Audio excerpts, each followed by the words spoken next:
¿Qué lo que, comunidad? ¿Cómo están? Buenas noches. Mi nombre es Marco Van der Kode. Si no, pues no me han visto antes. De seguro que sí. Siempre estoy corriendo por aquí, por allá. Muchos me ven y dicen, está un loco ahí. Pero bueno, Marco Van der Kode. Y esta noche vamos a darle muy rápido. Y espero que podamos hacerlo todo en este poco tiempo que tenemos. Pero vamos a estar en Segunda de Reyes. Y vamos a darle en 2 capítulos, que es el 11 y el 12. 11 y 12, ¿ok?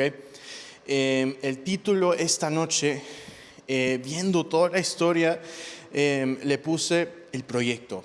El proyecto. Hoy, esta noche, vamos a ver un proyecto. Y no sé si ustedes al darse la vuelta con el auto, o están pasando en el bus, o cruzando la calle o por su casa, ven un proyecto, y a mí siempre se me da de chismoso de ver qué proyecto están haciendo, algo nuevo, una vía nueva, una calle nueva. Siempre se me da buscar en internet, y me gusta bastante lo que es arquitectura y ver las cosas nuevas, ¿no? Construcciones nuevas. Y como les dije, trabajé en construcción unos años, y me gustaba mucho lo que era ver cosas nuevas, construir cosas. Y justamente esta noche vamos a ver lo que es un proyecto. Es todo hecho a través de la vida de Joás.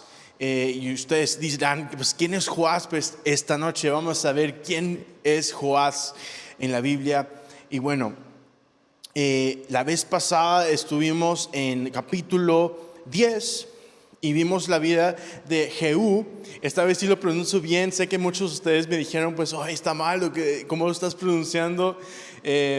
Yo siempre por traducir de inglés pronunciaba Jehu, porque la J es como una Y en español, un Y, ¿no? Pero sé que ahora es Jehú. Voy mejorando. Paciencia conmigo, pero ahí vamos, ¿ok? La vez pasada vimos la vida de Jehú, el rey Jehú. No se acuerdan, pero quedamos en que Jehú había hecho buenas cosas al comienzo de su vida, incluyendo deshaciéndose de los 2 reyes que estaban malísimos. Jezebel, la reina, que estaba también muy mal. Pero la vez pasada vimos que él se deshizo del rey Ocosías de Judá. ¿Ok? El rey de Judá. Acuérdense que Israel y Judá son, Israel debería ser todo un país, pero están separados, el norte y el sur, que ya es ser Israel y Judá. ¿Ok? Entonces, este rey, Jehú, mata, se deshace del rey Ocosías. Y estamos volviendo en el tiempo aquí para traerlos a lo que está sucediendo, para que se sepan la historia. Es importante. Pero este rey se deshace de Ocosías. ¿Y quién queda? Queda su familia, y queda su madre, que se llama Atalaía, ¿ok? Entonces su madre se convierte en reina. Y aquí es donde quedamos, y abajo, cabeza arriba, justamente en Segunda de Reyes, capítulo 11. ¿Ok? Segunda de Reyes, capítulo 11. Voy a leer el verso 1, que dice: cuando Atalía, la madre de Ocosías, acuérdense, Ocosías, vio muerto a su hijo, se dispuso a poner fin a la familia real. Ocosías había sido rey, llega a su final, y se aprovecha Atalía, la madre de Ocosías, que va a poner fin a toda su familia, casi su propia familia, que ella no quería que nadie tome poder, porque ella misma quería tomar poder. Entonces ella encuentra su chance. Y esta abuela loca, hubiera titulado esto La abuela loca, ¿no? Pero empieza así: Atalía, la abuela loca, mata a toda su familia. Parece que estuviéramos aquí en Perú por partes, ¿no? Mata a toda su familia para que ella sea reina. Se aprovecha de ese momento. Verso 2 dice: pero Joseba, que era hija del rey Jorán y hermana de Ocosías, se llevó a Joás, hijo de Ocosías, o sea, la tía de este chico que se llama Joás, se lo lleva y dice, y sin que nadie la viera, lo escondió de Atalía, la abuela loca, en una alcoba junto con su nodriza, o sea, la empleada básicamente, y así lo libró de que lo mataran junto con los otros hijos del rey. La reina, la abuela loca, mata a toda su familia, pero esta chica, la tía, se lleva a Joás, se lo lleva con él, con su otra ayudante, y la salva, huyen a su lugar y se la salva, y queda solamente este chico Joás de toda la familia que su abuela loca había matado. Y esta abuela loca, todo por poder, todo porque ella quería ser reina, todo porque ella quería hacer todo, ella mata a su familia. O sea, ¿hasta qué punto podemos como humanos llegar hasta matar a nuestra propia familia por solamente tener poder? ¿Hasta qué punto llegamos a ni siquiera importar nuestra propia familia, menos a otras personas, menos a los humanos, porque estamos tan esclavizados por el poder? Y esta abuela está loca, es lo que hace, y queda solamente Joás vivo, porque lo salvan. Y verso 3, y Ocosías estuvo escondido 6 años en el templo del Señor junto con su nodriza, mientras Atalía era la reina del país. Ella se deshace de toda su familia, ella se convierte en reina, pues porque no quedaba nadie más, porque obviamente ella había matado a todos. Y esto nos lleva a punto número 1, que es: en incertidumbre, escóndete en Cristo.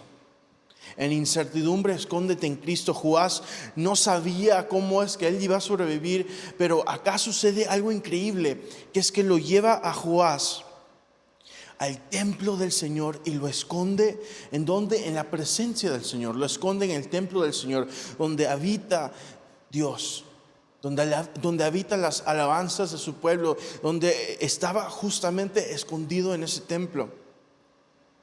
Cuando no sabes qué hacer, cuando estás en duda en realmente la situación en tu vida, en la situación de este país, en la situación en la cual tú te encuentras, solo queda esconderte con Dios, esconderte en Dios, no esconderte de Dios, esconderte en Dios. En incertidumbre, escóndete en Cristo, en la presencia de Dios. Y aquí Jorán,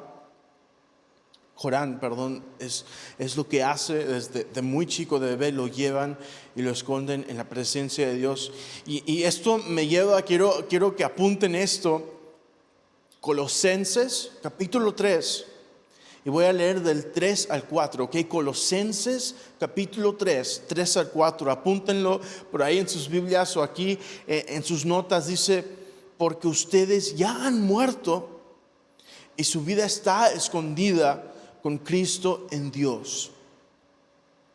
Y 4, cuando Cristo, que es la vida de ustedes, se manifieste, entonces también ustedes serán manifestados con Él en gloria. Me encanta el primer verso 3, que dice: porque ustedes ya han muerto y su vida está escondida con Cristo en Dios. Su vida está escondida con Cristo en Dios. Busquen esconderse en Dios. ¿Ok? Entonces, esto me parece también interesante, porque vemos algo, o yo encuentro muchas puntos similares en cuanto a Jorán, me sigo equivocando. Si ahí escuchan Juan, acuérdense que me refiero a Jorán, ¿ok? Por ahí me estoy equivocando bastante con este nombre, pero ahí ya lo saben, ¿ok? Jorán. Veo muchos puntos similares entre Jorán y Jesús.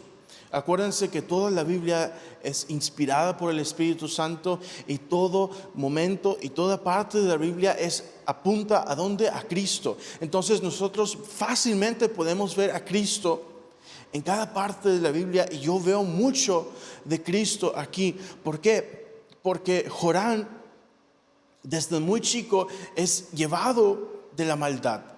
Su abuela maligna, su abuela llena de maldad, busca matar a su familia y con ello acabar con la semilla de David. Acuérdense que Dios había prometido que desde la semilla de David iba a venir ¿quién? Cristo, el Rey.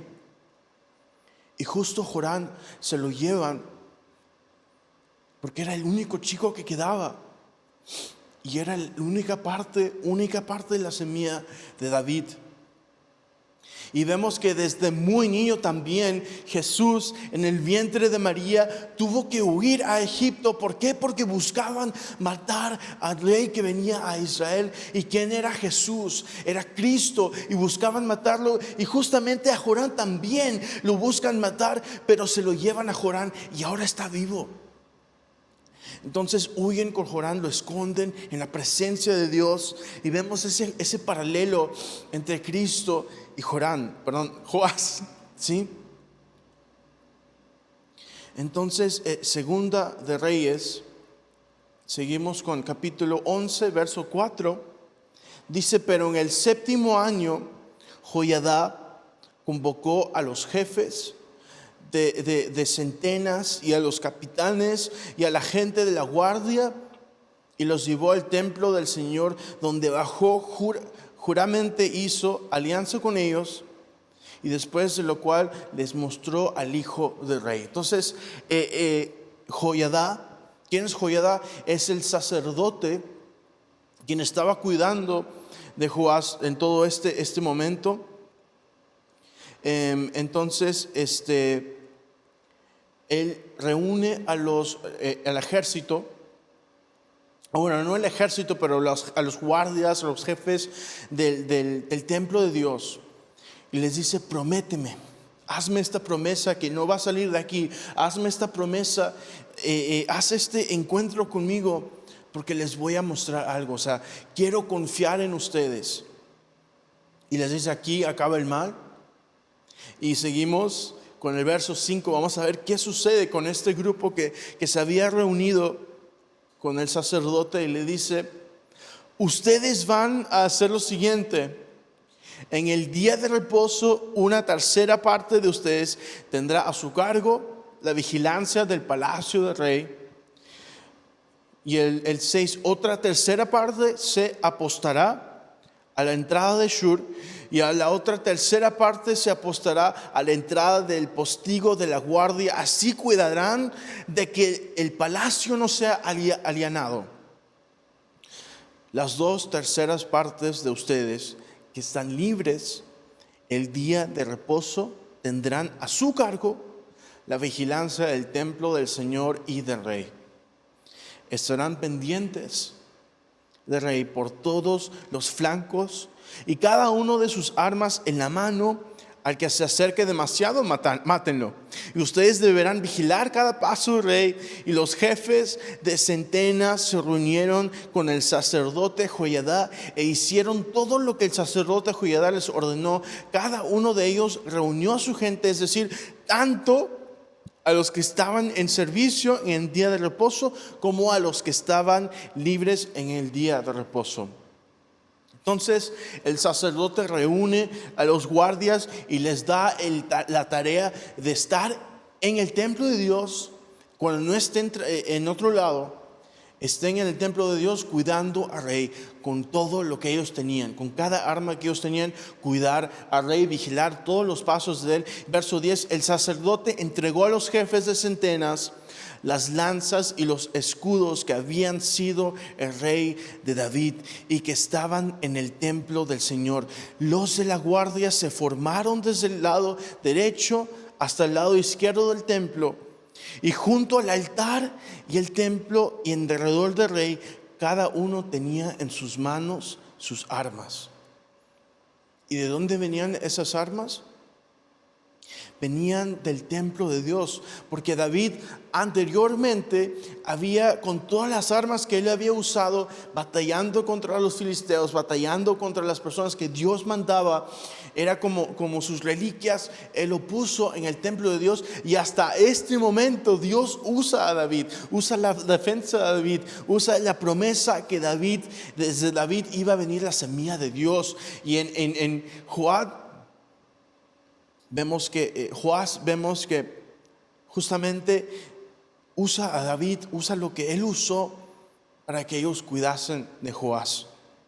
La promesa de Dios estuvo ahí en cada momento. Y en verso 12, luego Joiada sacó al hijo del rey, le puso la corona y el testimonio, lo ungieron y lo proclamaron rey. Y aplaudían y gritaban: ¡viva el rey! O sea, Joiada, después de cuidar del rey en el templo de Dios todos estos 7 años, por fin dice: es hora de sacar a la luz que hay un rey vivo. Y dice, le puso la corona y el testimonio, lo ungieron, lo proclamaron rey, y aplaudían y gritaban: ¡viva el rey! Porque justamente no habían sabido que había un rey vivo en este momento. Y por fin sale la luz.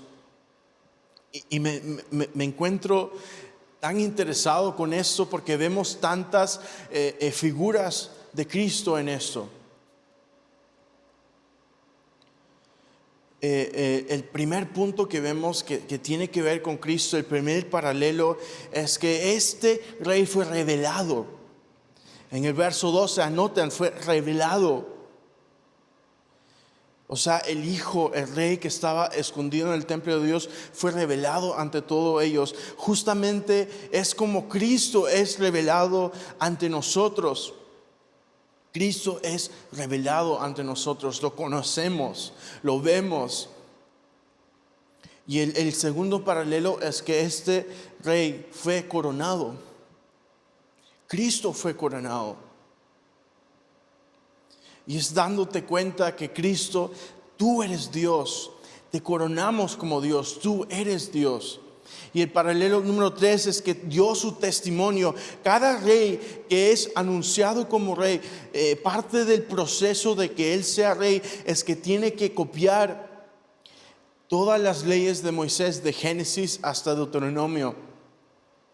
Entonces vemos que él sabe la palabra de Dios, aún así estando también en el templo de Dios, él copia esto, es su testimonio, es testimonio de Dios, la palabra de Dios, y escribe la palabra de Dios. Y vemos el paralelo, que es el testimonio, que Cristo fue la palabra de Dios, fue la palabra viva, la palabra que andaba. Cristo fue el verbo.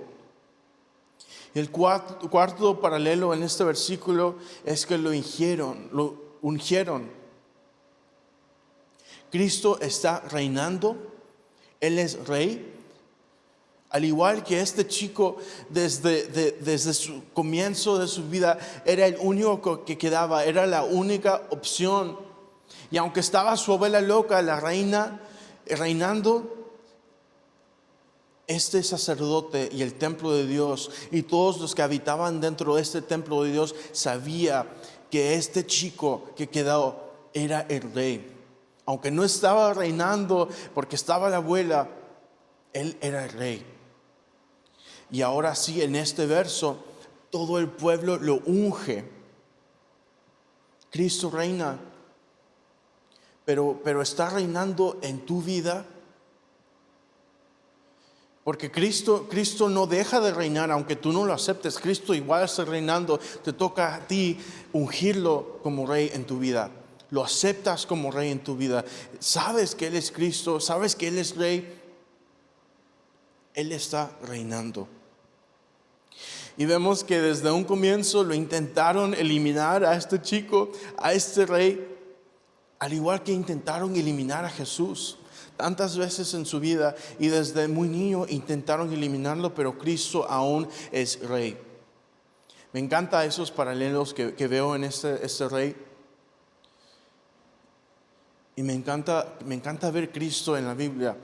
Pero bueno, seguimos, ¿ok? Seguimos, verso 13.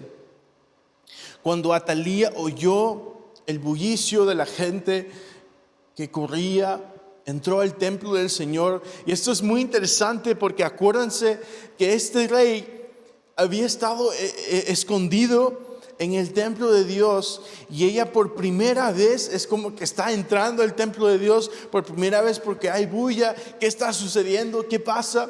Y encuentra a este rey, ¿no? Cuando vio que el rey estaba junto a la columna, que era la costumbre, y que los príncipes y los trompeteros estaban junto al rey, y que todo el pueblo del país se regocijaba y tocaba las trompetas, se rasgó las vestiduras y a voz en cuello gritó: traición, traición. Pero el sacerdote Joiada dio órdenes a los jefes de centenas que gobernaban al ejército y les dijo: échenla fuera del recinto del templo, o sea, del área del templo, y a quien la siga, mátenlo a filo de espada. Y es que el sacerdote había ordenado que no la mataran en el templo del Señor, por eso le abrieron paso y le mataron en el camino por donde la gente de a caballo entra al palacio del rey. Jesús murió en una cruz, y en ese momento el enemigo fue vencido. Desde que Dios apareció como niño, el enemigo fue vencido. ¿Por qué? Porque él era testimonio de que él no podía vencer a Cristo, porque dentro de él el pecado no vencía. Y ahí nos damos cuenta que Jesús era nuestro rey, que Cristo era nuestro rey y venció la maldad. Y el verso 17, el sacerdote Joiada hizo un pacto entre el Señor, por una parte, y me encanta esto porque hace un pacto con el Señor él mismo, y entre el rey y el pueblo hace un pacto también con el rey y el pueblo, y por la otra, y juraron que serían el pueblo del Señor. Y también se hizo un pacto entre el rey y el pueblo. Y toda la gente del país entró en el templo de Baal y la derribaron. También destruyeron de todo sus altares y sus imágenes, y delante de los altares mataron a Matán, que era sacerdote de Baal. Otra vez vemos purificación. Vemos un pequeño avivamiento a causa de todo lo que sucede dentro de la iglesia, dentro del pueblo de Dios, dentro de esta vida del sacerdote. Y esto me lleva al punto número 2, que es que avivamiento empieza con oración. Vemos que el sacerdote junto al rey, junto al pueblo, hace un pacto con Dios, entra en comunión con Dios, entra en oración con Dios. Y es que desde ahí empieza avivamiento y empieza purificación. Y eso empieza ¿con qué? Con cuando tú tienes una comunión con Dios, cuando tú hablas con Dios y cuando tú entiendes lo que Dios quiere. Avivamiento empieza con oración. Nuestra comunión con Cristo, inclusive con los demás, es tan importante cuando llegamos a este punto. ¿Qué es lo que estamos haciendo como iglesia? ¿Qué estamos haciendo nosotros juntos para llegar a este punto? Ellos llegaron a purificación, y quiero que nosotros también podemos llegar a este punto, a esta purificación, a este pequeño avivamiento que empezó, pero empieza contigo. Empiezo contigo dando y entrando en comunión con Dios. ¿Cómo está tu relación con Cristo en cuanto a eso? Es importante entender que no empieza desde lo externo como lo vimos en el capítulo pasado. No empieza con nosotros haciendo actos a Dios, empieza con lo interno, empieza con nuestra comunión con Dios. Entonces de ahí, de lo interno, influye al externo. Seguimos con el 18. Luego el sacerdote apostó una guarnición en el templo del Señor. 19. Después tomó a los jefes de centenas, a los capitanes y a la guardia y a todo el pueblo del país, y llevaron al rey desde el templo del Señor, y siguiendo el camino que va de la puerta de la guardia al palacio del rey, y el rey se sentó en el trono real, y todo el pueblo y país se regocijó, y la ciudad se quedó tranquila, pues Atalía había muerto a filo de espada junto al palacio del rey. Joás tenía 7 años cuando comenzó a reinar. 7 años.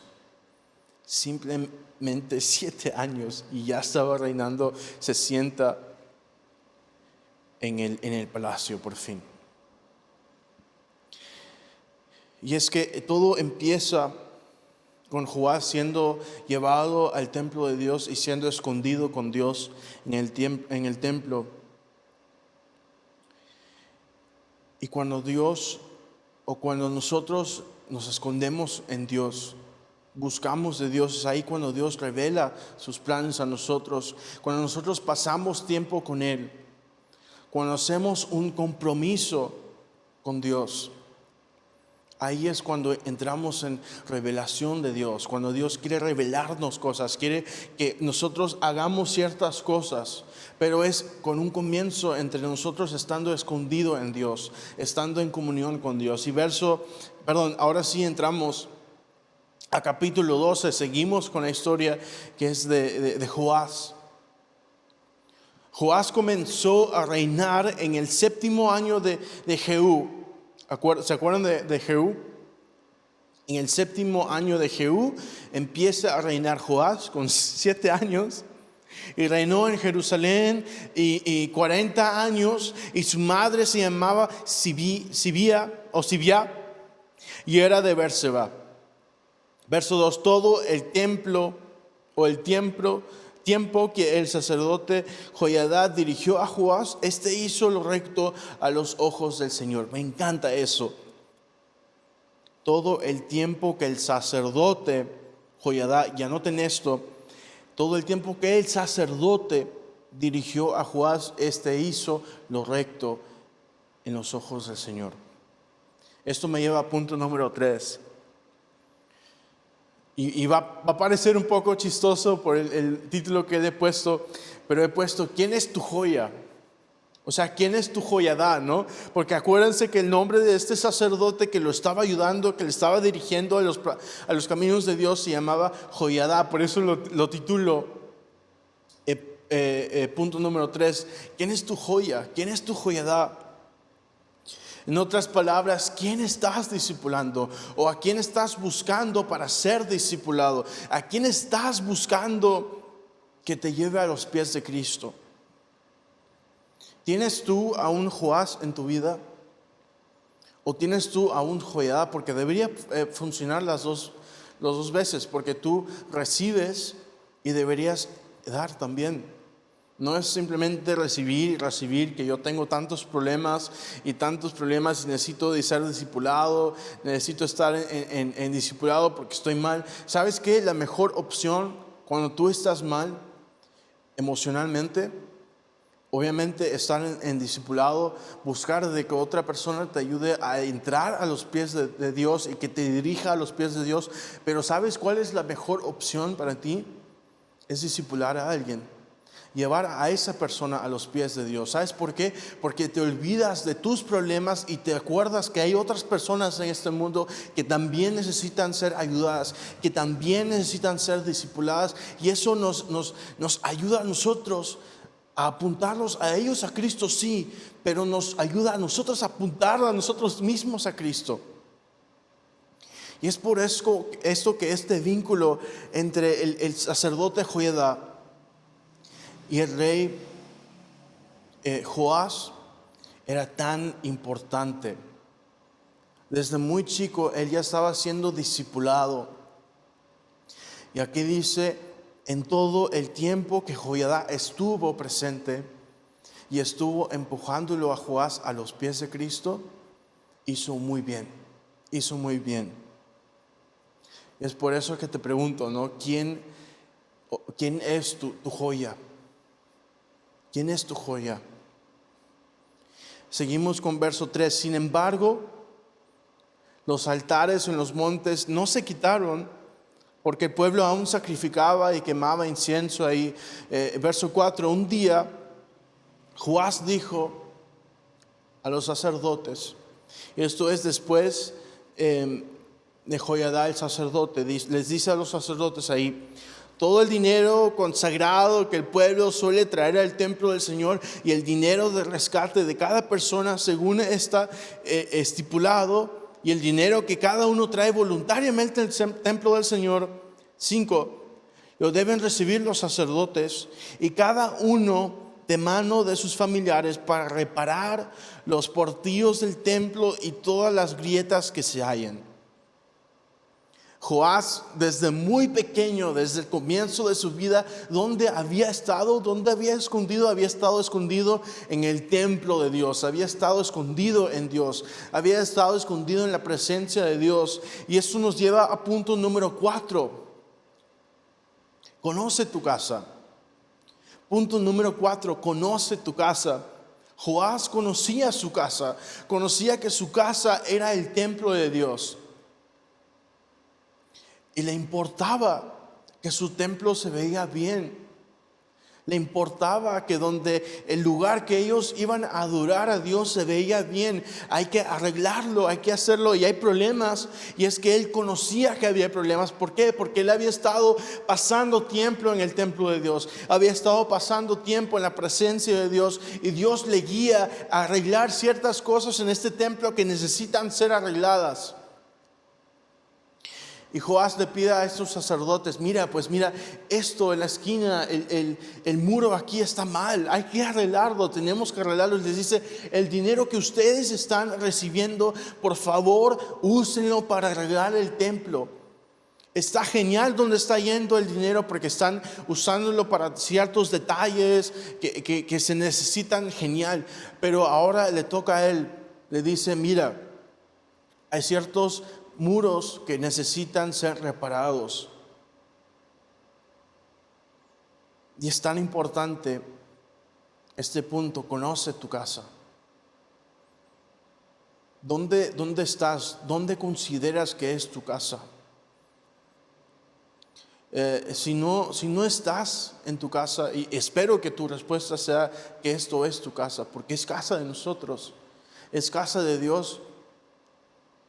Y esto es nuestra casa. Entonces, si tu respuesta fue que esto es tu casa, este lugar es tu casa,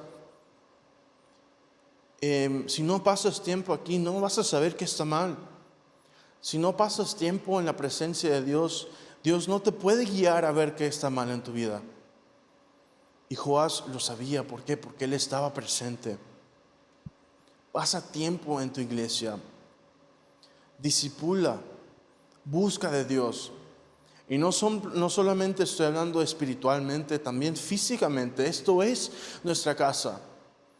Y si no estás aquí, no puedes ver qué falta, no puedes ver qué nos falta arreglar. Dijo así, verso 6.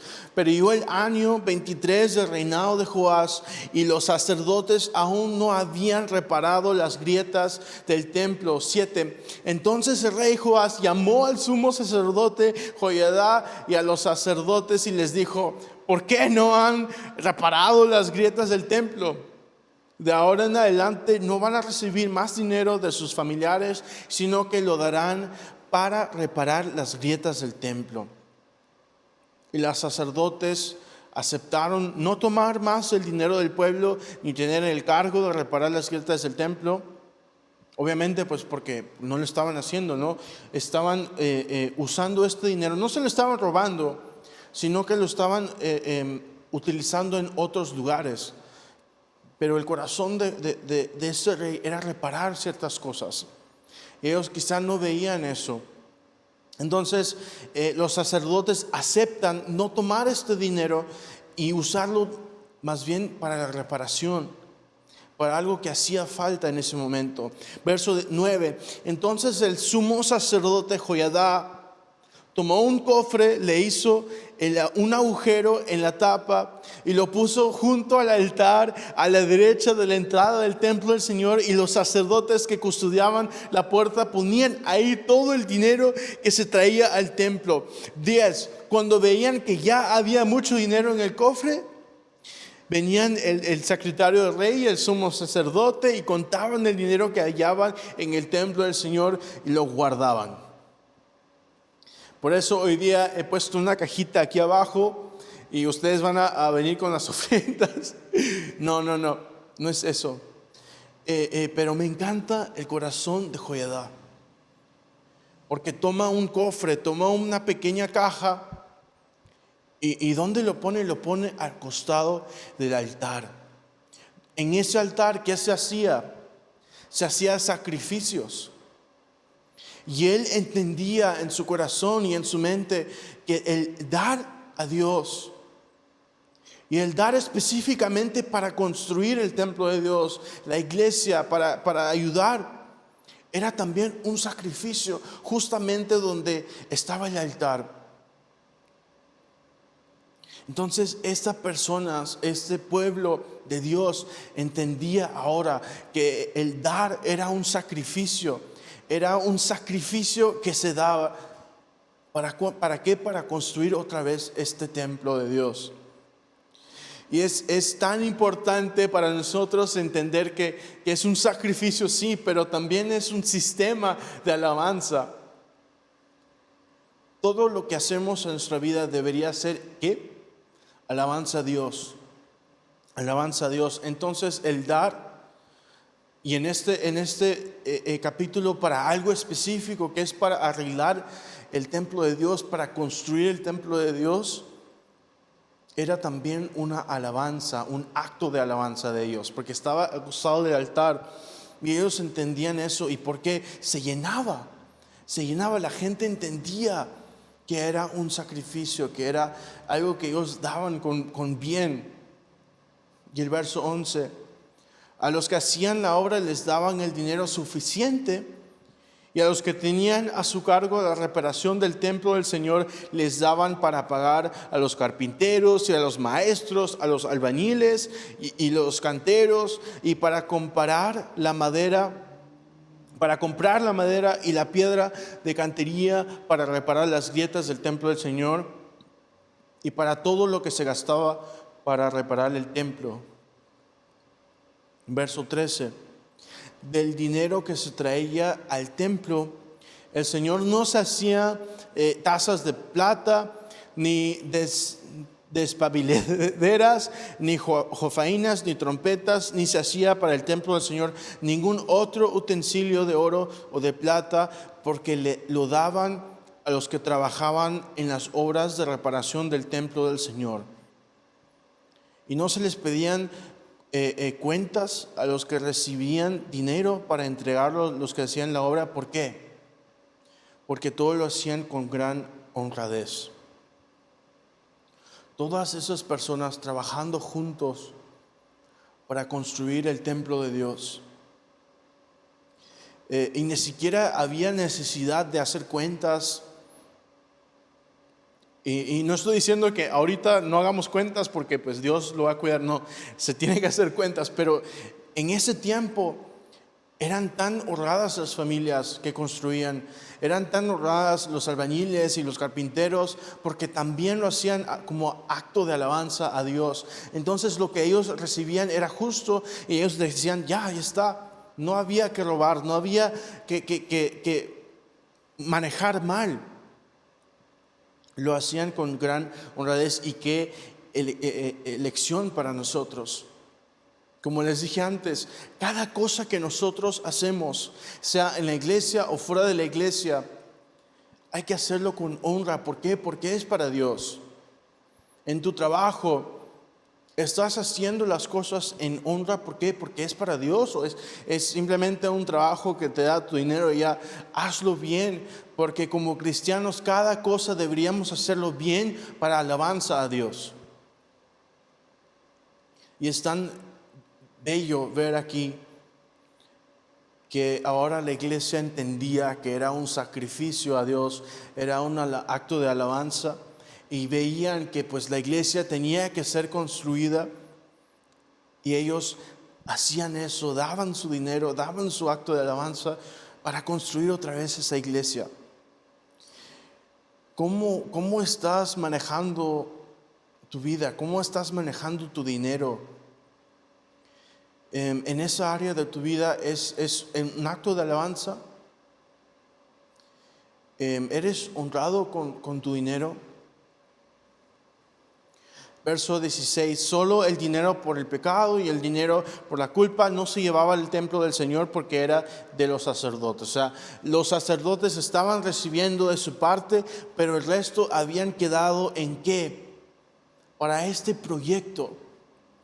Este dinero iba a ser para este proyecto, porque tenía en su corazón la casa de Dios.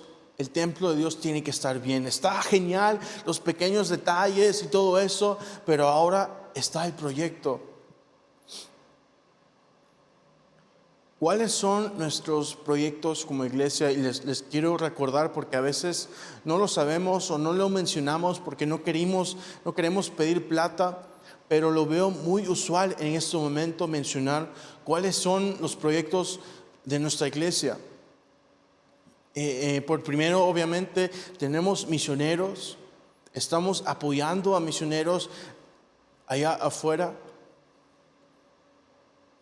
Queremos abrir iglesias. Ya están abriendo iglesias. ¿Con qué? Con el dinero que nosotros estamos dando como acto de alabanza. Ya han abierto iglesias, han construido iglesias.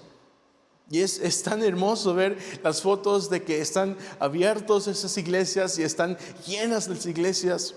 Y todo es, ¿por qué? Porque nosotros entendemos cuál es nuestro proyecto. Hace poco estaba hablando con Jaime, le di unos números a quienes llamar, porque les cuento que este lugar está demasiado pequeño para nosotros, en especial con protocolo y pandemia. Se ocupa más espacio para nosotros, para congregarnos y para estar juntos. Los que trabajamos aquí sirviendo, nos hace mucho falta espacio. Como que estamos ahí entreverados todos porque no tenemos lo suficientemente espacio. Y Jaime intentó llamar a ciertos números que les di, por ejemplo atrás, Nipa y otros lugares, pero ni siquiera ellos están abiertos, no tienen las ganas de abrir, de limpiar. Es mucho dinero para que ellos lo hagan, están en un cool down. Entonces no hay.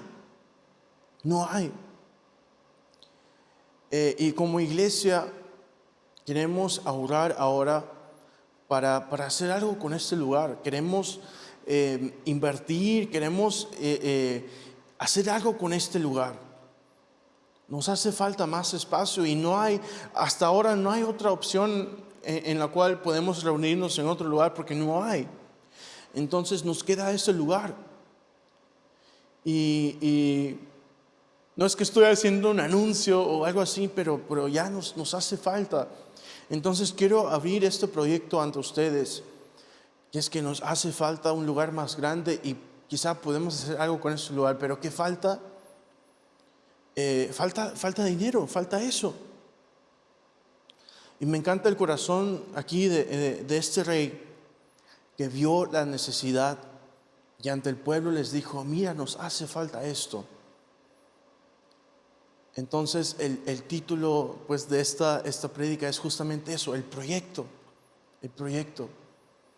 Busca en tu iglesia cuál es el proyecto de ellos, qué es donde Dios les está guiando como iglesia, donde tú puedes ayudar, como un acto de alabanza, como un servicio, como un sacrificio. ¿Cómo podemos nosotros implementarnos? ¿Cómo podemos nosotros ayudar? ¿Cuál es el proyecto? Y ya estoy terminando, prometo. Verso 17. Por esos días el rey Hazael de Siria entró en guerra contra Gat y conquistó la ciudad. Y luego Hazael se propuso atacar a Jerusalén, por la cual el rey Joás de Judá, como todas las ofrendas que habían dedicado sus antepasados Josafat, Jorán y Ocosías, y que habían sido reyes de Judá, tomó también las que él mismo había dedicado, y todo el oro que había en los tesoros del templo del Señor y en el palacio del rey, y todo eso le envió el rey Hazael de Siria, con la cual éste se retire de Jerusalén. Verso 19. Los demás hechos de Joás y todas sus obras se hallan registrados en el libro de Crónicas de los reyes de Judá. Les doy un flash, si quieren buscar, está en Crónicas capítulo 24, pero seguimos, verso 20. Un día los oficiales de Joás se sublevaron y conspiraron contra él y lo mataron en la casa de Milo, cuando Joás descendió a Sila.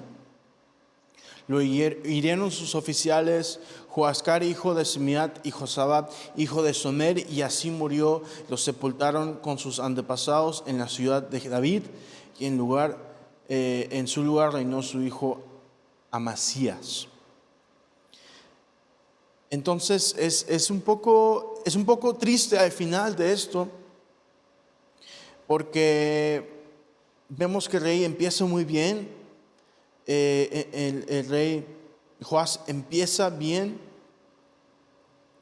pero cuando muere la persona la cual lo estaba discipulando, no buscó a alguien con la cual le ayudase.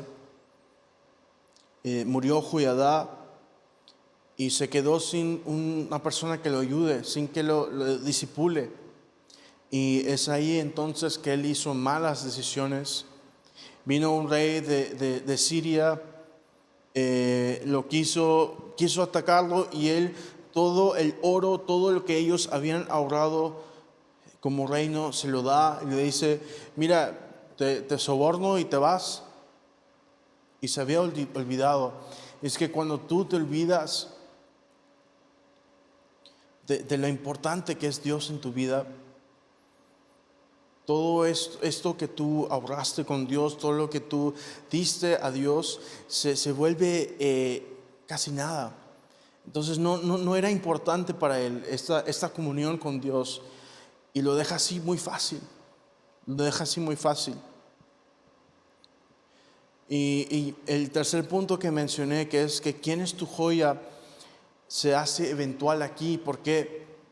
Porque cuando murió la persona que lo estaba discipulando y que lo estaba ayudando, guiando a los pies de Cristo, él ya no supo dónde ir.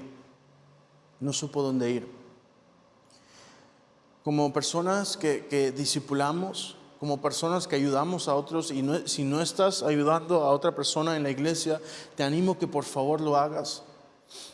La vez pasada mencioné la importancia de los mayores en nuestra iglesia. Por no decir ancianos, y ancianos no es que son pues viejos, sino que las personas que ya tienen conocimiento, que han estado en la iglesia años, pueden discipular a nosotros jóvenes. Es extremadamente importante que ustedes lo hagan, porque necesitamos de ustedes que nos discipulen, que nos ayuden, que sean ejemplos a nosotros. Justamente lo vemos aquí, la importancia de tener tu joya. No me refiero a dinero, nada de eso. Me refiero a tu joya, la cual estás discipulando y ayudando, dando a los pies de Cristo. Y en tu casa, te pregunto, ¿estás discipulando a tus hijos? ¿Lo estás llevando a esconderse en Dios, en el templo de Dios? Quiero recalcar los puntos que mencioné, que es que el primero dije: en incertidumbre, escóndete en Cristo. Cuando tú no sepas qué hacer, sea con tus hijos o dificultades en tu vida, busca de Dios, escóndete en Dios. Es la única opción que queda. La segunda parte era: avivamiento empieza con oración. Y es el segundo paso, que es: mantente en oración. Mantente en oración. Y la tercera: ¿quién es tu joyadá? ¿A quién estás discipulado? Con lo que estás recibiendo de Dios, ¿a quién estás dando? Y la cuarta, conoce tu casa. Entendemos lo importante de discipular, pero también nos falta esa parte que es que, ¿qué falta aquí? ¿Cómo puedo yo ayudar? ¿Cómo puedo dar? ¿Por qué estoy dando? ¿Qué proyectos hay como iglesia? Les he dicho los proyectos de nuestra iglesia y les animo que nos ayuden, que es tan bueno dar a Dios y avanzar con Dios en esto. Estamos ayudando a misioneros, estamos intentando abrir iglesias y nos falta ayuda con eso. Y más que todo es un acto de alabanza. Y les animo que lo tomen en serio esto. En especial el discipular a los demás es tan importante. Quiero terminar en oración. Y si no conoces de Cristo y es tu primera vez escuchando, déjame decirte que por tus pecados Cristo murió en la cruz. Lo vimos en la vida de Joás, cómo es que habían paralelos en Cristo. Cristo murió por ti y venció a la muerte. Y por ello tú ahora puedes recibir vida eterna. Y si es tu primera vez escuchando esto y quieres reconocer a Cristo como tu Rey, quieres ungirlo como Rey en tu vida, simplemente haz una oración. Voy a orar yo, si quieres ora conmigo o en tus propias palabras, solo dile: Cristo, acepto como Rey, acepto que fui pecador. Y vamos a orar: Señor, yo te acepto justamente ahorita como Rey. Sé que soy pecador y quiero vivir una vida ahora contigo adentro, Señor, aceptándote como mi Rey en mi vida, Señor. Gracias, Padre, te busco, Señor. Quiero estar contigo, Padre. Quiero que me ayudes en esto, Señor, en el nombre de Jesús, amén.